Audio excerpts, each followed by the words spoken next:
जी अस्सलाम वालेकुम रहमतुल्लाहि व बरकातुहू।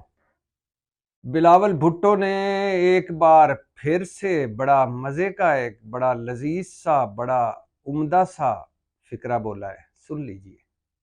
बिलावल भुट्टो कहते हैं शेर तो बिल्ली निकला। शेर किसका इंतखाबी निशान है? मुस्लिम लीग नून का। मुस्लिम लीग नून शेर को किसको कहती है? नवाज शरीफ साहब को। और नवाज शरीफ साहब को सामने रख के बिलावल गरज रहे हैं, बरस रहे हैं और मुसलसल गरज रहे हैं और बरस रहे हैं, फरमा रहे हैं कि शेर तो बिल्ली निकला।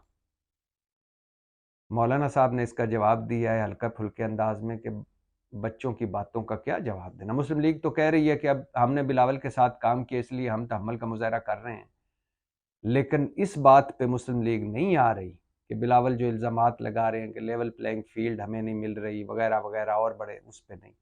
लेकिन बिलावल का मज़े का बयान है कि शेर तो बिल्ली निकला। पता नहीं वो किस तरह कह रहे हैं कि हम ये जो शेर है ये बिल्ली क्यों निकला है, और बिल्ली की खासियत क्या है ये आप जानते हैं, शेर की क्या खासियत होती है ये आप भी जानते हैं। बिलावल क्यों बिल्ली शेर को बिल्ली कह रहे हैं, ज़रा सोचिए, समझ आ जाएगी।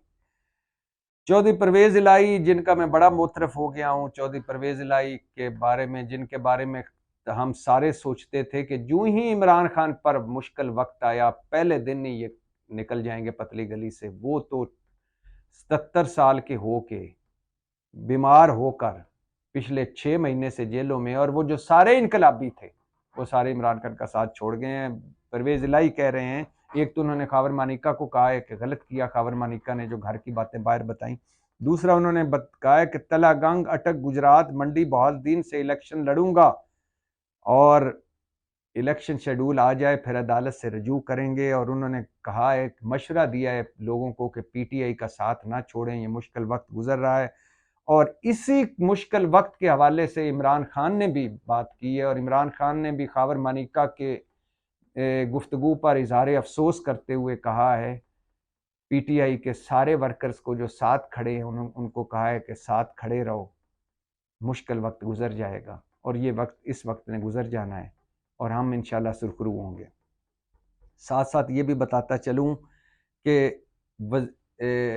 अंसार अब्बासी हमारे दोस्त हैं, उनकी खबर है कि आजकल फैज़ाबाद धरना केस बड़ा चल रहा है। चीफ जस्टिस फायज़ ईसा काजी वो सुन रहे हैं और उसमें जनरल फैज़ हमीद का बड़ा नाम आ रहा है कि शायद उनके इस धरना फैज़ाबाद धरने के हवाले से उनके खिलाफ कोई कार्रवाई हो। लेकिन अंसार अब्बासी साहब की खबर के मुताबिक शाहिद खाकान अब्बासी से उनकी बात हुई जो उस वक्त वज़ीर आज़म थे जब फैज़ाबाद धरना हुआ था, तहरीक लब्बैक ने धरना दिया था, और एहसन इकबाल जो उस वक्त के वज़ीर दाखिला थे शाहिद खाकान अब्बासी की हुकूमत में, दोनों ने कहा है कि धरने के पीछे तो ऐसा लगता है कि कोई हाथ था, लेकिन ये कोई हमारे पास सबूत नहीं या प्रूफ नहीं है कि जनरल फैज़ हमीद उस धरने के पीछे थे या उनकी वजह से धरना हुआ। आपके ज़हनों में होना चाहिए कि ये कौमी असम्बली में हल्फनामा जो लेते हैं उसमें तब्दीली हुई, कोई एक ऐसी हुई जो इस्लामी शिक बदल दी गई, जिस पर तहरीक लब्बैक ने शोर मचाया और पंजाब में मुजाहरे शुरू हुए। उसके बाद पंजाब हुकूमत जो मुस्लिम लीग नून की थी, शहबाज शरीफ वज़ीर आला थे, उन्होंने कहा कि भाई हमने तो ये यहाँ क्यों आप सारा कुछ जल्द से जुलूस निकाल रहे हैं, ये इस्लामाबाद में काम हुआ है, वहाँ जाएँ। हालांकि वहाँ भी उनकी हुकूमत थी।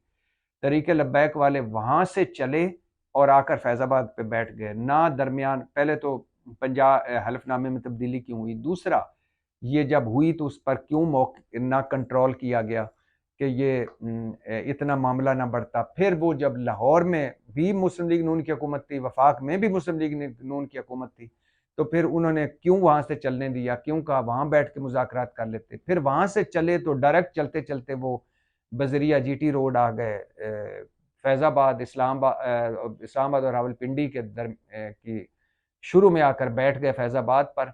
तो इस दौरान भी कोई मुज़ाकरात ना हुए और फिर ये फैज़ाबाद धरना हुआ, फिर पुलिस का एक ऑपरेशन हुआ, वो भी नाकाम हुआ। फिर इसी में शाहिद खाकन अब्बासी साहब ने एक दिन पैमरा को बाईपास करके सारे टीवी चैनल ऑफ करा दिए। फिर उसमें एक मुआहदा हुआ, फैज़ाबाद धरने वाले उस वक्त general Qamar Javed Bajwa army chief थे, वो चाहते थे कि आर्मी गारंटी दे कि ये हलफनामे में जो तब्दीली हुई है ख़त्म कर दी जाएगी तब हम वापस जाएंगे। तो उस आर्मी की गारंटी देने में जनरल फैज़ हमीद ने दस्तखत की है एज ए मेजर जनरल, वो डीजीसी थे आईएसआई में। लेकिन उसी जो मुआहदा था उस पर एहसन इकबाल जो वजीर दाखिला है उनके भी साइन थे। तो अगर कोई एतराज़ होता तो वजीर दाखिला साइन ना करता, फैज़ हमीद के दस्तखतों पर कोई एतराज़ होता।